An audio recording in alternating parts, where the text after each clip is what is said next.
रख हौसला वो मंजर भी आएगा, प्यासे के पास चलकर समंदर भी आएगा। रख हौसला वो मंजर भी आएगा, प्यासे के पास चल के समंदर भी आएगा।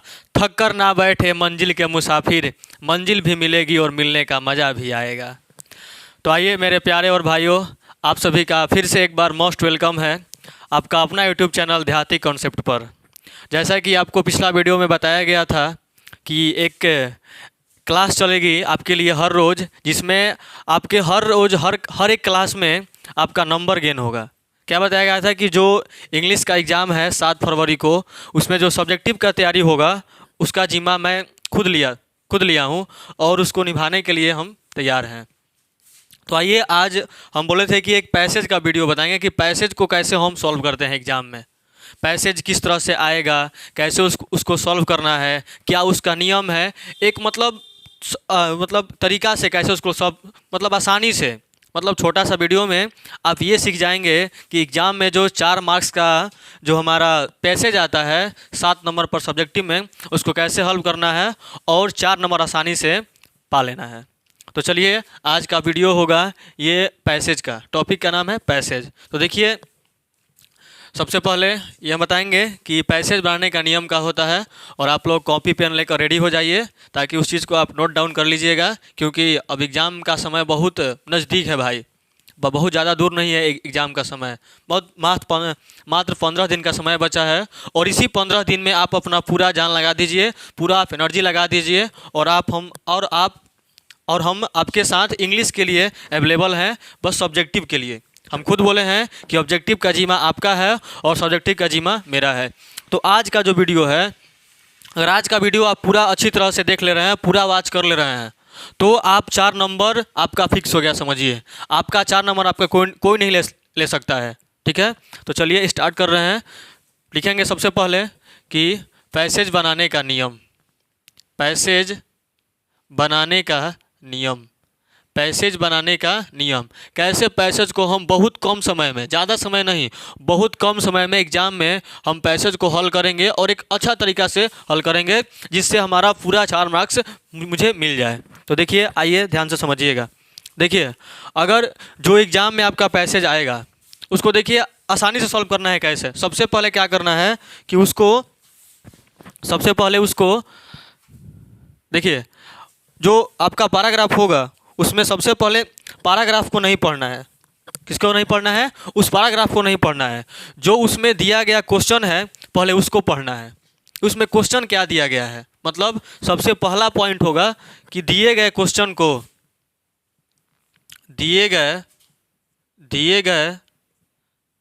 क्वेश्चन को ध्यानपूर्वक पढ़ें। ध्यानपूर्वक पढ़ें।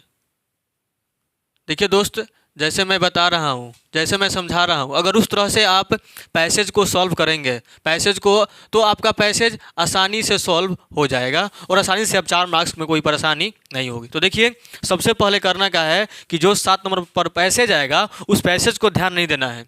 सबसे पहले पैसेज जब सॉल्व करना चालू कीजिएगा तो सबसे पहले आप दिए गए जो नीचे क्वेश्चन होगा 4 गो, उसी को पहले पढ़ना है कि वो क्या बोल रहा है, ठीक है। आपको देखिए, हिंदी आए या ना आए, बहुत सारा बड़ा पैसेज होगा, उसको हिंदी से कोई मतलब नहीं कि हमको हिंदी करना नहीं आएगा, वो कोई मैटर नहीं करता है। ऐसा ट्रिक बताएंगे कि अब पैसेज कभी ना हिंदी किए हुए, थोड़ा सा आपको तो हिंदी करने आता ही होगा, आप वहाँ से आसानी से आपको समझ सकेंगे और आसानी से हल कर सकेंगे। तो देखिए क्या करना है। सबसे पहला काम होगा कि आप दिए गए क्वेश्चन को ध्यानपूर्वक पढ़ें, ठीक है। उसके बाद आपको क्या करना है, पैराग्राफ को पढ़ना है। पहले क्या पढ़ना है? क्वेश्चन, और फिर क्या पढ़ना है? पैराग्राफ, ठीक है। जो पैसेज दिया है उसको पहले नहीं पढ़ना है, पहले पढ़ना है अपने क्वेश्चन को, और फिर क्या पढ़ना है, दूसरा में पढ़ना है आपको पैराग्राफ को, ठीक है। अब देखिए, दूसरा नंबर पर लिखेंगे, ध्यान रहा आपको, उसके बाद दिए गए पैसेज को ध्यानपूर्वक पढ़ें। क्या बोले हम कि पहले आपको पढ़ना है किस चीज़ को? तो पहले आपको पढ़ना है क्वेश्चन को, और उसके बाद पढ़ना है किस चीज़ को? पैराग्राफ को, यानी पैसेज को। और उसके बाद देखिए, आप जो क्वेश्चन पढ़े हैं उसको दिमाग में रखना है कि हम ये क्वेश्चन पढ़े हैं, ठीक है। और उसके बाद जो क्वेश्चन आप पढ़े हैं उस क्वेश्चन का अगर एक भी वर्ड, अगर ध्यान सुनिएगा, उस क्वेश्चन का अगर एक भी वर्ड अगर आपके पैसेज में मिलता है तो उसको आपको वहाँ अंडरलाइन कर लेना है, क्योंकि उसी जहाँ जिस लाइन में वर्ड मिला है क्वेश्चन का, वही लाइन उस क्वेश्चन का आंसर होगा।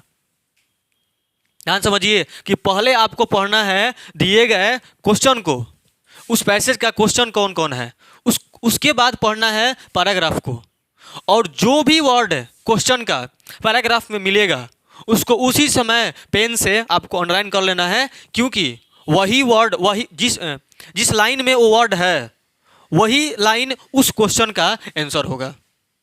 बात में समझे क्या करना है, तो वही लाइन उस क्वेश्चन का आंसर होगा जिस लाइन में क्वेश्चन का वर्ड मिलेगा। बात समझ गए ना। क्या लिखेंगे, देखिए, जो भी शब्द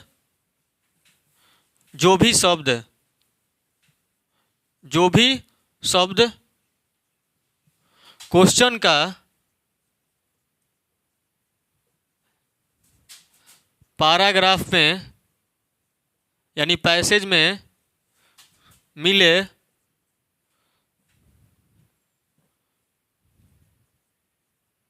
क्या लिखें, दिए गए शब्द, जो भी शब्द क्वेश्चन के पैराग्राफ में मिले तो उसे अंडरलाइन कर लेना है, अंडरलाइन कर लेना है। क्या समझे आप, कि जो भी शब्द क्वेश्चन का उस पैसेज में मिले उसको वही समय अंडरलाइन कर लेना है। फिर बोल रहे हैं क्योंकि वही लाइन, जिस सेंटेंस में वो शब्द क्वेश्चन का मिला है वही लाइन उस पैसेज का, उस क्वेश्चन का आंसर होगा। तो उम्मीद है कि आप समझ गए होंगे कि पैसेज को कैसे सॉल्व करना है। क्या करना है, 3 स्टेप को ध्यान रखना है। पहला स्टेप कि दिए गए क्वेश्चन को ध्यानपूर्वक पढ़ना है, पहले पढ़ना है दिए गए क्वेश्चन को, उसके बाद दिए गए पैसेज को ध्यानपूर्वक पढ़ना है, यानी दिए गए पैराग्राफ को ध्यानपूर्वक पढ़ना है। उसके बाद जो भी शब्द क्वेश्चन का उस पैराग्राफ में मिलेगा, क्या समझे, कि जो भी शब्द उस क्वेश्चन का पैराग्राफ में मिलेगा उस शब्द को उसी समय अंडरलाइन कर लेना है, क्योंकि जिस लाइन में, जिस पैसेज के लाइन में वह शब्द मिला है वही लाइन अगला जो क्वेश्चन आप पढ़े हैं उस क्वेश्चन का आंसर होगा। ठीक है, तो चलिए इतना बात समझ गए होंगे। इसको कैसे अप्लाई करना है हम इसी वीडियो में अप्लाई करके भी दिखा रहे हैं कि कैसे इस तीनों नियम को अप्लाई करके पैसेज को सॉल्व करना है। तो हम एक पैसेज में देख रहे हैं कैसे उसको सॉल्व करना है। ठीक है, तो चलिए देखिए अब पहला पैसेज। ठीक है, पैसेज को ध्यानपूर्वक पढ़ लेना है। पैसेज को पहले पढ़ लेना है, एक बार हम पढ़ रहे हैं, आपको एग्जाम में नहीं करना है, आपको पहले क्वेश्चन पढ़ना है। तो चलिए पहले हम क्वेश्चन पढ़ ले रहे हैं। ये देखिए पैसेज है, पैसेज लिखा हुआ है, ये पैसेज का 4 क्वेश्चन है जो 4 मार्क्स का होगा।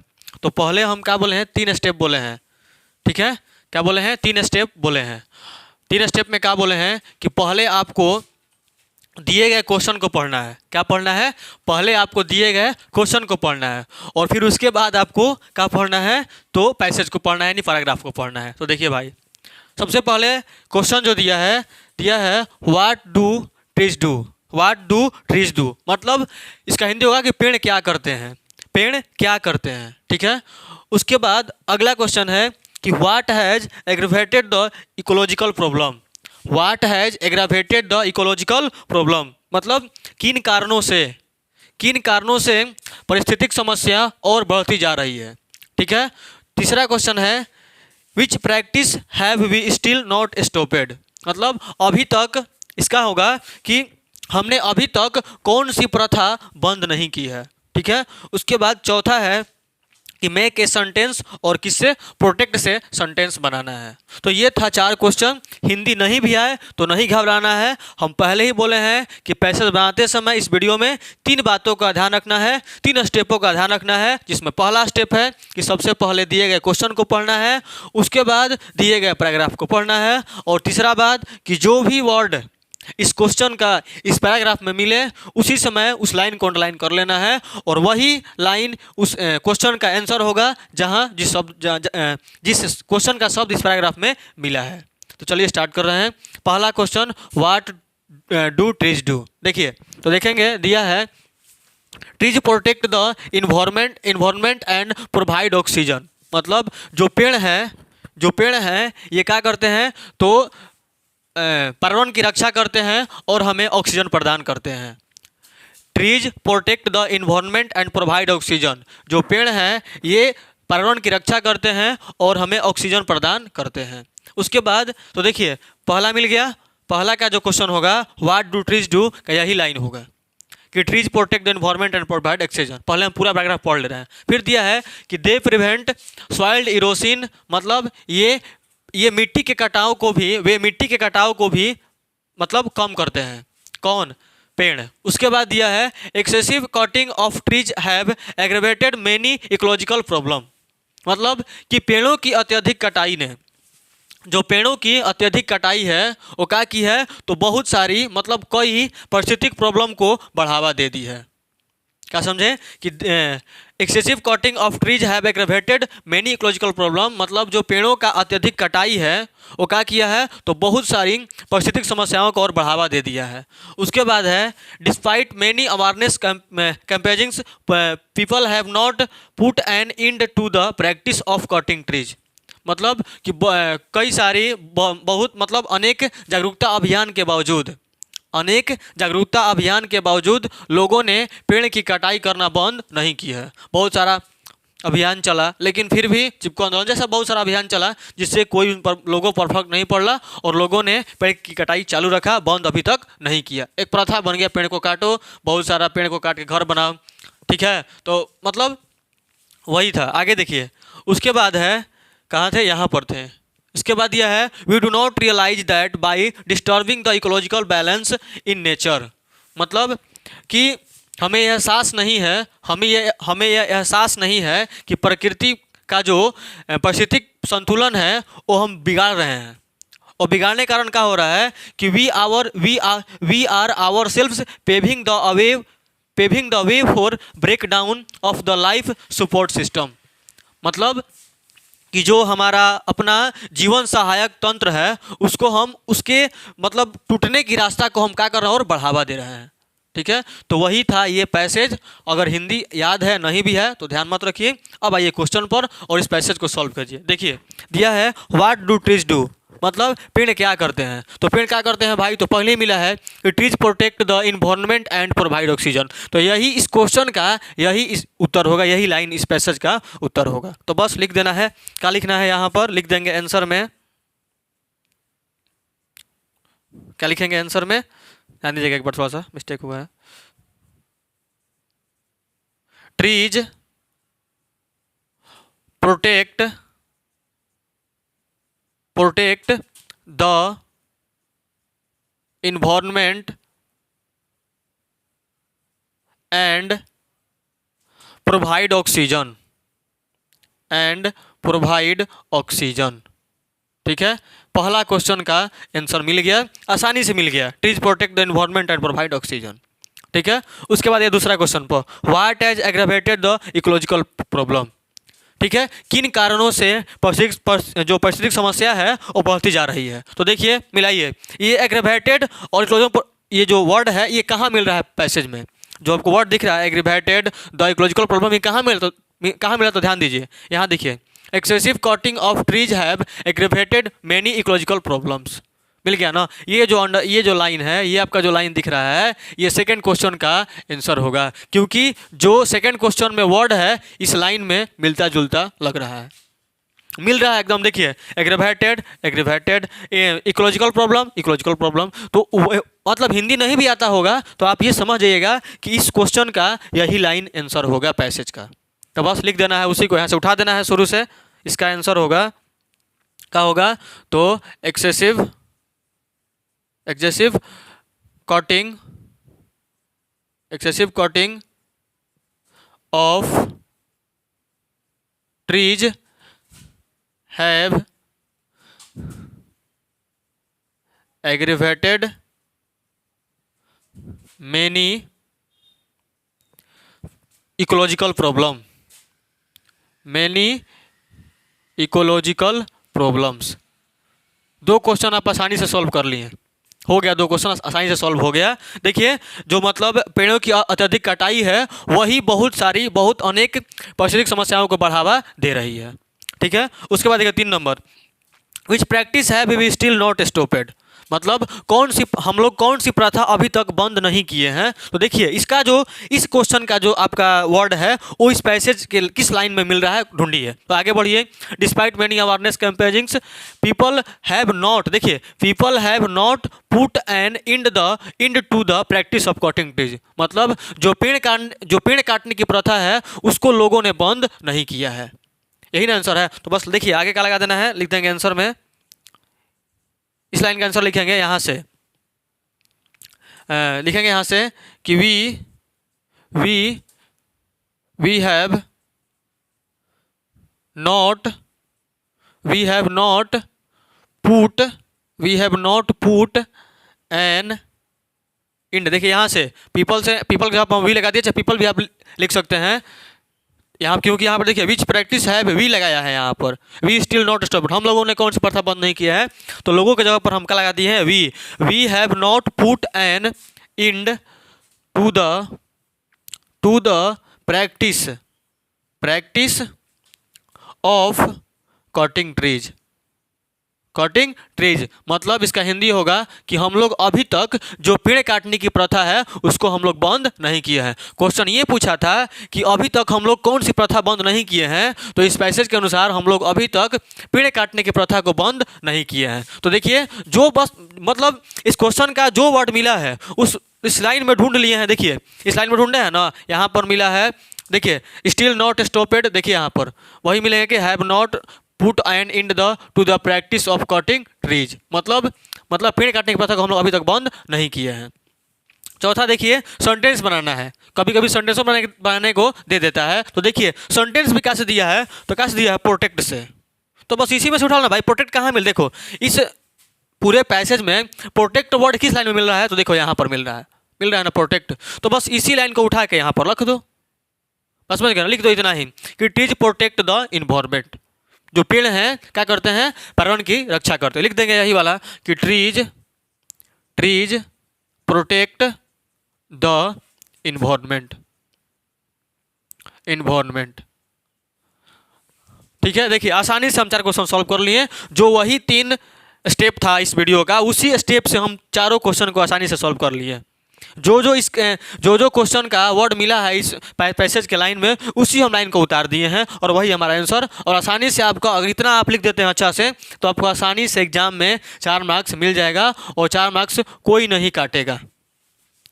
ठीक है, तो ये पहला पैसेज था, 1 नंबर पैसेज था जो आप सॉल्व कर लिया आसानी से। ठीक है, इसी वीडियो में हम एक और पैसेज बना के दिखा रहे हैं, 1 पैसेज नहीं 2 पैसेज दिखा रहे हैं, ताकि आपका जो अंदर से डर है वो डर खत्म हो जाए।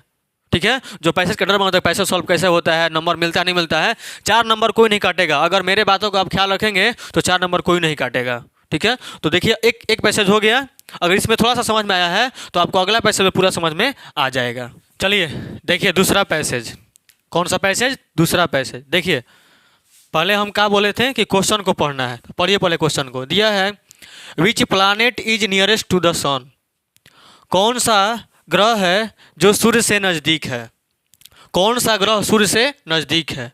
दूसरा है what is the temperature of the outer surface of the sun, मतलब जो सूर्य का जो बाहरी सरफेस है उसका तापमान कितना होता है, सूर्य का जो बाहरी सरफेस है उसका तापमान कितना होता है। तीसरा है when does a solar Eclipse occur, मतलब कि सूर्य ग्रहण कब होता है, सूर्य ग्रहण कब लगता है। ठीक है, उसके बाद चौथा है कि how many total number of planets in the solar system, मतलब सौर मंडल में टोटल कितने ग्रह हैं। तो ये 4 क्वेश्चन था। अब करना क्या है कि पहले क्वेश्चन को ध्यान से पढ़ लेना है, उसके बाद जो क्वेश्चन फिर पढ़ना है पैसेज को, और पैसेज पढ़ने के बाद अगर आपका क्वेश्चन का जो वर्ड है पैसेज के लाइन में मिले तो उसी समय उस लाइन को अंडरलाइन कर लेना है। तो चलिए हम अब क्वेश्चन पढ़ लिए, पैसेज पढ़ रहे हैं, ध्यान से समझिएगा पैसेज को।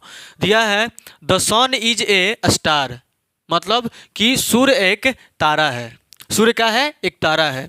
Around which many planets revolve such as Mercury, Venus, Earth, Mars, Jupiter etc. मतलब कि सूर्य एक तारा है जिसके चारों ओर कई बहुत सारे ग्रह मतलब चक्कर लगाते हैं, जैसा कि मरकरी, वेनस, अर्थ मतलब मरकरी मीन्स बुध, वेनस मीन शुक्र, अर्थ मीन पृथ्वी, मार्स मीन मंगल और जुपिटर मीन क्या होता है तो बृहस्पति। क्या होता है बृहस्पति। और इत्यादि बहुत 8 गो कोगो 8 गो। ठीक है, आगे मिलेगा the nearest planet the sun is Mercury. अब देखिए क्वेश्चन याद पड़ा है कि which planet is nearest to the sun. देखिए जो नियरेस्ट वर्ड है वो आपको इस क्वेश्चन का जो वर्ड है इस लाइन में मिल गया, द नियरेस्ट मिल गया ना। द नियरेस्ट प्लानेट कौन है? The nearest planet the sun is Mercury. ठीक है ना, मतलब जो क्या बोलते हैं, मतलब सूर्य का जो नज़दीक सबसे ग्रह है वो कौन है तो बुध है, मरकरी है। मिल गया है, आगे लिख लेंगे, पढ़ रहे हैं पूरा। And Neptune is the farthest one. मतलब जो नेपच्यून है वो जो अरुण है वो क्या है सबसे दूर वाला है। उसके बाद दिया है there is a total of 8 planets in the solar system. मतलब कि जो सौर मंडल में कुल 8 ग्रह हैं। कितना है? 8 ग्रह हैं। उसके बाद the sun is a ball of gases like helium, oxygen, carbon and hydrogen. मतलब जो सन है ये एक गोला जैसा है, गैसों का गोला जैसा है। मतलब देखिए जो मतलब सूर्य है ये hydrogen gas, carbon gas, oxygen gas और हीलियम गैसों का एक गोला है।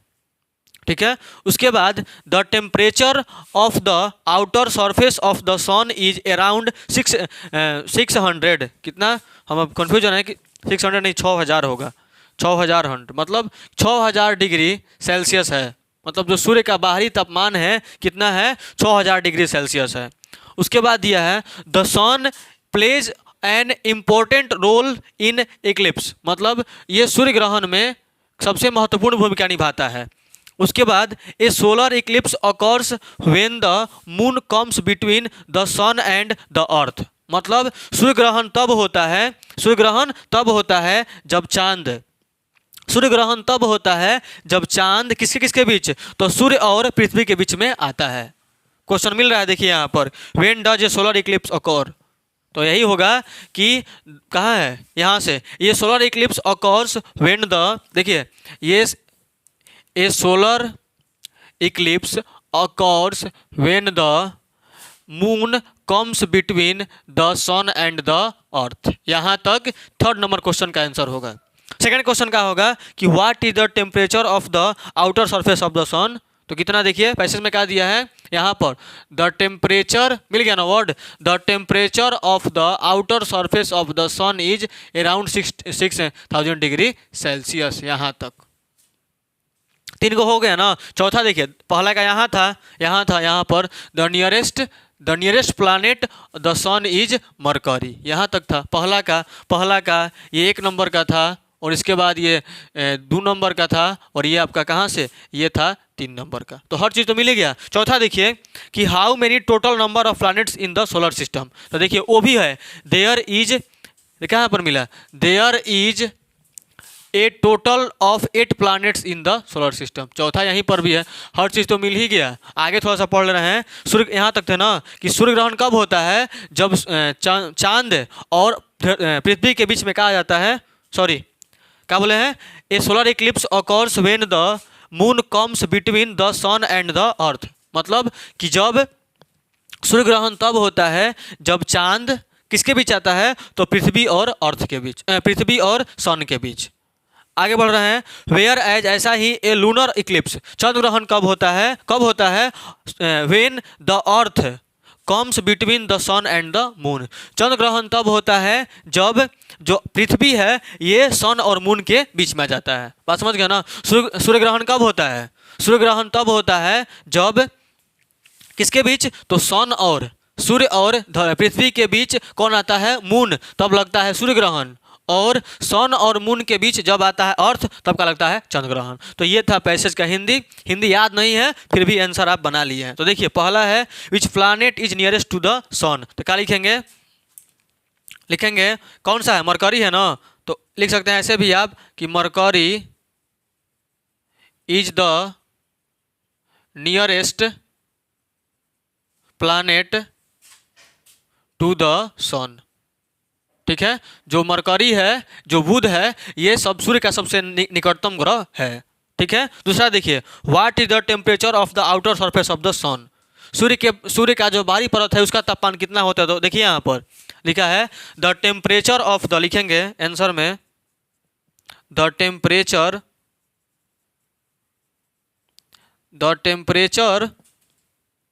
ऑफ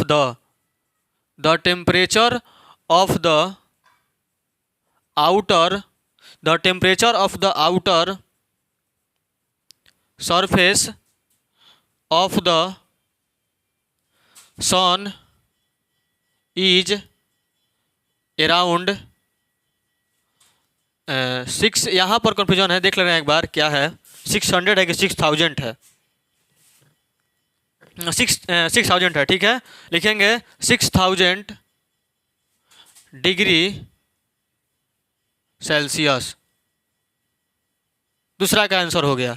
अब आइए थर्ड नंबर पर, when does a solar eclipse occur. तो देख मिलाइए, यहाँ पर मिल रहा है ना, कहाँ है, यहाँ पर a solar eclipse occurs when the, लिख देंगे वही, a solar eclipse occur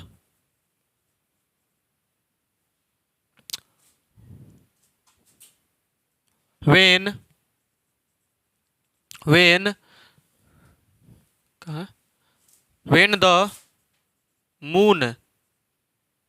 the moon comes between the sun and the earth। ये थर्ड क्वेश्चन है।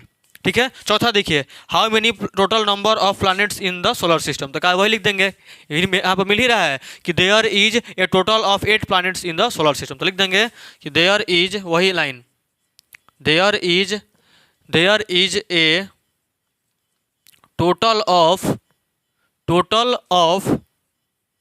8 प्लैनेट्स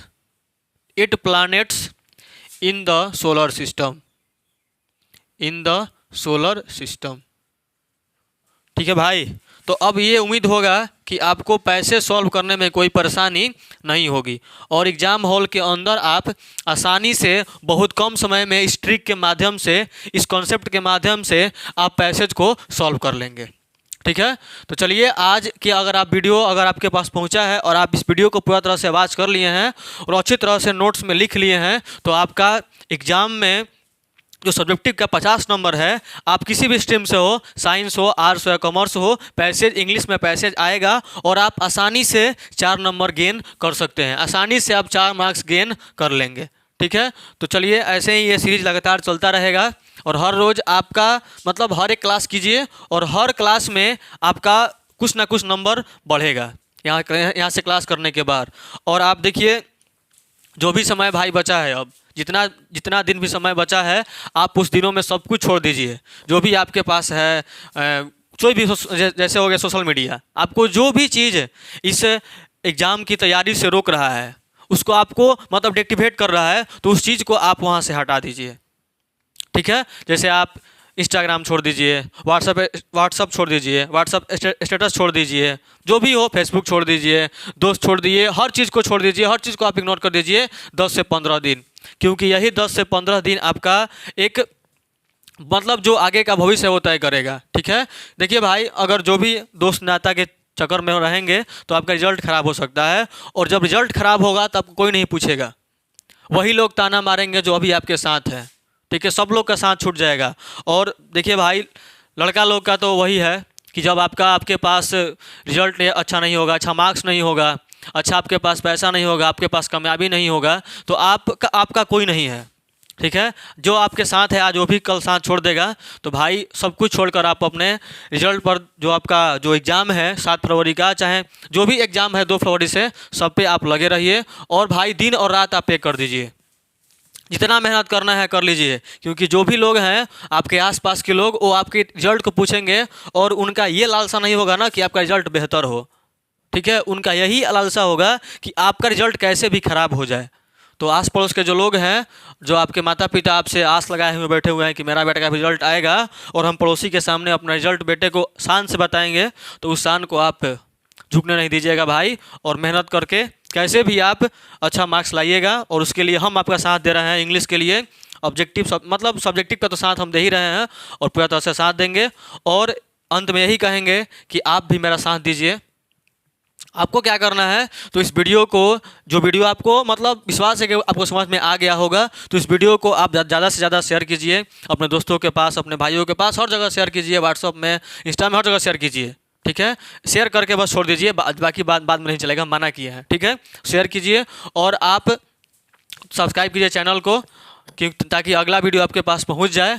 और देखिए, ये आज पैसेज का वीडियो था, कल से आपके पास या तो ऐसे का, नहीं तो एप्लीकेशन का, नहीं तो ट्रांसलेशन का वीडियो जाएगा कि ट्रांसलेशन को कैसे सॉल्व, ट्रांसलेशन होगा। चलिए, जो अगला वीडियो जाएगा, हम बोले नीचे से जाएंगे ना, तो 7 नंबर का क्वेश्चन हो गया। अब जो 6 नंबर पर आता है, 3 क्वेश्चन सॉल्व करना है, मैच 2 को मैच द फ्लोइंग, और तीसरा कौन था, ट्रांसलेशन। तो ट्रांसलेशन का वीडियो जाएगा कल से कि आपको ट्रांसलेशन को कैसे सॉल्व करना है। ठीक है, ट्रांसलेशन को कैसे हल करना है, कौन सा ट्रांसलेशन का पैटर्न होगा, ये वीडियो जाएगा। तब तक के लिए आप चैनल को सब्सक्राइब कीजिए, वीडियो को शेयर कीजिए, और भाई मन लगाकर पढ़ते रहिए। ये अंत में कहेंगे कि आप मन लगाकर पढ़ते रहिए, सब कुछ त्याग दीजिए भाई कुछ दिनों के लिए, कुछ होने वाला नहीं है आगे, आपका यही काम आएगा।